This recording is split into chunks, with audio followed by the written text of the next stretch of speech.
ਰਾਤੀ ਕਿਹਾ ਸੀ ਕਿ ਤੁਹਾਨੂੰ ਰਿਜ਼ਲਟ ਵੀ ਸਵੇਰੇ ਇਸ ਵੀਡੀਓ ਦੇ ਵਿੱਚ ਮੱਝ ਦਾ ਵਿਖਾਵਾਂਗੇ ਹੈ। ਇਹ ਵੇਖ ਲਵੋ ਇਹੀ ਰਿਜ਼ਲਟ ਜੇ। ਇੱਕ ਡੱਬਾ ਪਾ ਲਿਆ, ਇਹਦੇ ਵਿੱਚ ਉਹ ਜ਼ੀਰਾ ਪਾਣਾ, ਮੱਧਾ ਪਾਣਾ ਆਪਾਂ। ਚਲੋ ਜੀ ਮਾਸ਼ਾਅੱਲਾ ਜਨਾਬ, ਇਹ ਵੇਖੋ ਇਹ ਤਿਆਰ ਹੋ ਗਿਆ ਆਪਣਾ ਕਾੜਾ ਬਿਲकुल ठीक। अस्सलाम वालेकुम जी, की हाल है सारे दोस्तों का। जनाब उम्मीद करना सारे ठीक हो गए। जनाब अज की खास वीडियो भरावां लई आटा ਜਿਹੜੀਆਂ ਮੱਝ ਗਰਮੀ 'ਚ ਵੀ ਰੋਕ ਜੇ ਤੇ ਮੱਝ ਦਾ ਸੂਆ ਤਬਾਹ ਦੇ ਸਰਦੀਆਂ 'ਚ ਰੋਕ ਜੇ ਤੇ ਫਿਰ ਵੀ ਉਹਨਾਂ ਸਰਦੀਆਂ ਦੇ ਦਿਨ ਹੀ ਬਸ ਦੁੱਧ ਦੇਣਾ, ਗਰਮੀ ਜਾ ਕੇ ਉਹਨਾਂ ਦੁੱਧ ਨਹੀਂ ਦੇਣਾ। ਤੇ ਇਸ ਲਈ ਆਟਾ ਸਟਾਉਣਾ ਲਾਜ਼ਮ ਬਹੁਤ ਹੀ ਜ਼ਰੂਰੀ ਹੈ, ਖਾਸ ਤੌਰ ਤੇ ਸਰਦੀਆਂ ਦੇ ਵਿੱਚ ਮੱਝਾਂ ਦੀਆਂ ਆਟਾ। ਗਰਮੀਆਂ 'ਚ ਮੱਝਾਂ ਗਰਮ ਹੋ ਕੇ ਗਰਮੀ ਦੀ ਵਜ੍ਹਾ ਨਾਲ ਖੁਦ ਬ ਖੁਦ ਆਟਾ ਸੁੱਟ ਛੱਡਦੀਆਂ, ਲੇਕਿਨ ਸਰਦੀਆਂ ਦੇ ਵਿੱਚ ਇਹ ਮਾਮਲਾ ਪੇਸ਼ ਨਹੀਂ ਆਉਂਦਾ। ਸਰਦੀਆਂ ਦੇ ਵਿੱਚ ਤੁਹਾਨੂੰ ਆਟਾ ਸਟਾਉਣੀਆਂ ਪੈਣੀਆਂ ਨੇ। ਇਹ ਨਹੀਂ ਹੁੰਦਾ ਕਿ ਮੱਝ ਆਪਣੀ ਬਾਰੀ ਚੋਂ ਦੀ ਨਹੀਂ ਆਟਾ ਸੁੱਟ ਛੱਡੇ। ਉਹਨੂੰ ਗਰਮ ਕਰੋਗੇ, ਫੁੱਲ ਹੀਟ ਦਬਾਓਗੇ, ਉਹਦੇ ਨਾਲ ਉਹਨਾਂ ਨੇ ਆਟਾ ਸੁੱਟਣੀ ਹੈ। ਜਨਾਬ ਬੜਾ ਬਿਹਤਰੀਨ ਫਾਰਮੂਲਾ, ਬਹੁਤ ਹੀ ਅੱਛਾ ਨੁਸਖਾ ਭਰਾਵਾਂ ਲਈ ਜਿਹੜਾ ਅਸੀਂ ਦਿੰਦੇ ਹਾਂ ਸਿਆਲ ਦੇ ਵਿੱਚ ਮੱਝਾਂ ਨੂੰ ਆਟਾ ਸਟਾਉਣ ਲਈ, ਉਹ ਭਰਾਵਾਂ ਨਾਲ ਸ਼ੇਅਰ ਕਰਨ ਲੱਗੇ ਹਾਂ। ਵੀਡੀਓ ਚੰਗੀ ਲੱਗੇ ਤੇ ਜਨਾਬ ਲਾਈਕ ਕਰ ਲੈਣੀ, ਚੈਨਲ ਨੂੰ ਸਬਸਕ੍ਰਾਈਬ ਕਰ ਲੈਣਾ। ਤੇ ਇਹ ਖਾਲੀ ਮੂੰਹ ਜ਼ਬਾਨੀ ਨਹੀਂ, ਅਸੀਂ ਦੇਣ ਲੱਗੇ ਹਾਂ ਤੇ ਤੁਹਾਨੂੰ ਦੇ ਕੇ ਇਨਸ਼ਾਅੱਲਾ ਦਾ ਸਵੇਰੇ ਰਿਜ਼ਲਟ ਵੀ ਵਿਖਾਵਾਂਗੇ। ਇਸੇ ਵੀਡੀਓ ਦੇ ਵਿੱਚ ਤੁਹਾਨੂੰ ਰਿਜ਼ਲਟ ਵੀ ਵਿਖਾਵਾਂਗੇ ਇਨਸ਼ਾਅੱਲਾ ਕਿ ਮੱਝ ਆਟਾ ਤੇ ਲੱਗੀ ਹੈ ਕਿ ਨਹੀਂ। ਤੇ ਜਨਾਬ ਭਰਾਵਾਂ ਨਾਲ ਫਾਰਮੂਲਾ ਸ਼ੇਅਰ ਕਰਨੇ ਆ।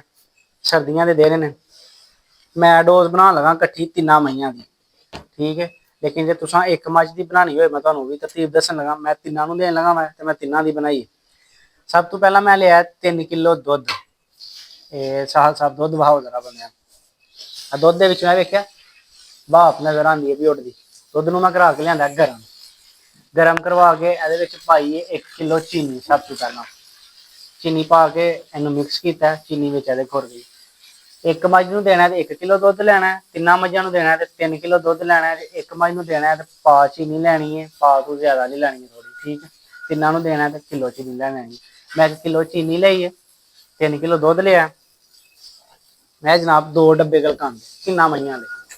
जे एक मझ नूं तुसां देनी है अद्धे डब्बे तो थोड़ी ज्यादा कर लो या अद्धा डब्बा कर लो। किलो का डब्बा है, एक मझ लई अद्धा किलो इनफ है। लेकिन मैं तिना नूं देनी है ते जरा रलिया मिलिया काम फिर चंगा ही थोड़ा वध ही होए। 2 डब्बे गलकंद लैने ने, इनू मिक्स करना है। उस तो बाद जनाब सब तो अच्छी चीज़ सर्दियों के विच सफेद जीरा अद्धा किलो मैं लैके आया। यह जनाब 1000 रुपये का मैनू इस टाइम अद्धा किलो मिले। 2000 रुपये का किलो है, 250 रुपये की किलो है। तो 250 रुपये किलो दुध है, 100 150-200 रुपये किलो चीनी। यानी कि 500-700 रुपये का फार्मूला बनना है एक मझ का 1 दिन का। 3 दिन तुसां देना है तो इंशाअल्लाह ताला तीसरे दिन देन तो पहला मझ आटा ते लग जाएगी इंशाअल्लाह ताला। यह जीरा है, यह पा पाना तिना मझां लई, यह पा पाना, अद्धा किलो नहीं पाना। जे एक मझ नूं देना तो उस हिसाब नाल इहदी मिकदार घटा लैनी है। उस तो बाद जनाब इहदे विच हालियों, ठीक है। हालियों का पता है दोस्तों नूं, हालियों पंसारी को जाके लैके इहदे विच पा ही तुसां हालियों पानी है। पा पाना तुसां जीरा चिट्टा, 2 डब्बे गलकंद, 3 किलो दुध, किलो चीनी, तिना मझां की डोज है। एक मझ की डोज करनी है, वो 1 किलो दुध, पा चीनी, अद्धा किलो गलकंद, अद्ध पा तो घट जीरा, अद्ध पा तो घट हालियों। सारिया चीज़ां मिक्स करके अल्लाह का नाम लैके 3 दिन नाल दे नाल मझ नूं दे छड्डनियां ने। असीं देन लगे हाँ, दिंदे तुहानूं लाइव बकायदा विखाने आं।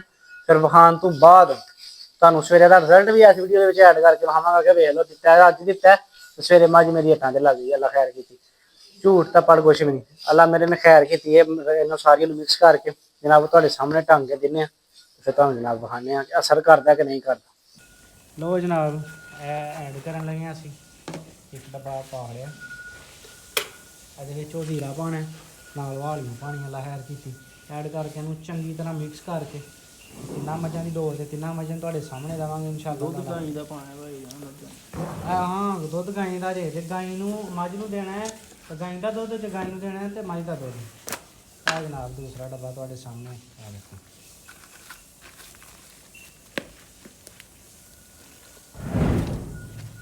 ਆ ਸਾਰੀਆਂ ਚੀਜ਼ਾਂ ਮਿਕਸ ਕਰਕੇ ਤੇ ਆਓ ਮੱਝਾਂ ਨੇ 2 ਸਾਹਮਣੇ ਬੱਜੀਆਂ ਉਹਨਾਂ ਨੂੰ ਦੇਣ ਲੱਗੀਆਂ। ਲਹਿਰ ਕੀਤੇ ਆ ਮਿਕਸ ਕਰ ਲਈਏ, ਫਿਰ ਦਿੰਦੇ ਆ ਜਨਾਬ।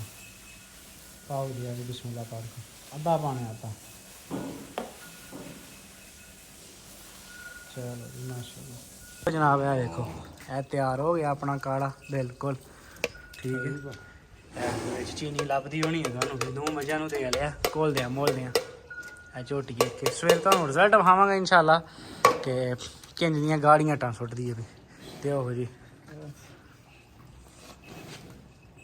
ਆ ਤਿੰਨਾਂ ਮੱਝਾਂ ਦਾ ਬਣਾਇਆ ਸੀ ਆ ਤੀਸਰੀ ਮੱਝ ਨੂੰ ਦਿੰਨੇ ਆ ਪਿਆ ਹੁਣ ਭਾਵੇਂ ਇੱਕ ਨੂੰ ਸਾਰਾ ਦੇਖ ਲਓ ਦੁੱਧ ਗਰੰਟੀ ਨਾਲ ਵਾਜੇ ਦੁੱਧ ਗਰੰਟੀ ਨਾਲ ਚਲੋ ਬੱਚਾ ਮਾਰ ਜਾਣਾ 2 ਕਿਲੋ ਦੇ ਵਧੇ ਦਾ ਜਿਹੜਾ ਬੱਚਾ ਪੀਂਦਾ ਉਹ ਭਾਲਦੀ ਜਾਏਗਾ ਲਓ ਜੀ ਐ ਜੀ ਜਨਾਬ ਐਂ ਕਰਕੇ ਦੇਖ ਲੈਣਾ ਅੱਲਾਹ ਤਾਲਾ ਜਨਾਬ ਖੈਰ ਕਰੇ ਰਾਤੀ ਕਿਹਾ ਸੀ ਕਿ ਤੁਹਾਨੂੰ ਰਿਜ਼ਲਟ ਵੀ ਸਵੇਰੇ ਇਸ ਵੀਡੀਓ ਦੇ ਵਿੱਚ ਮੱਝ ਦਾ ਵਹਾਵਾਂਗੇ ਹੈ ਇਹ ਵੇਖ ਲਵੋ ਇਹੀ ਰਿਜ਼ਲਟ ਜੇ ਇਹੋ ਹੀ ਮੱਝ ਸੀ ਨਾ ਜਿਹਨੂੰ ਦਿੰਨੇ ਹਾਂ ਫਿਰ ਇਹੋ ਹੀ ਮੁਰਕ ਪਈ ਸੀ ਨਾ ਇਹੀ ਮੱਝ ਹੀ ਰਾਤੀ ਜਿਹਨੂੰ ਇੱਕੋ ਹੀ ਨਾਲ ਦਿੱਤੀ ਹੈ ਤੇ ਦੂਜੀ ਨਾਲ ਤੇ ਇਹ ਜੇਟਾਂ ਬਾਹਰ ਆ ਗਈਆਂ ਤੇ ਇਨਸ਼ਾਅੱਲਾ ਤਾਲਾ ਉਹ ਗੱਲ ਕਰਾਂਗੇ ਜਿਹੜੀ ਅਥੈਂਟਿਕ ਹੋਏ ਜਿਹੜੀ ਜੈਨੂਇਨ ਹੋਏਗੀ ਹੈ ਇਹ ਵੇਖ ਲਓ ਇਹ ਜੇਟਾਂ ਆ ਗਈਆਂ ਕਰਮਾਂ ਵਾਲੀ ਦੀਆਂ ਤੇ ਜਨਾਬ ਇਹ ਫਾਰਮੂਲਾ ਦਵੋ ਇਨਸ਼ਾਅੱਲਾ ਤਾਲਾ ਅੱਲਾ ਦੀ ਜ਼ਾਤ ਖੈਰ ਕਰ ਛੜੇ ਜੀ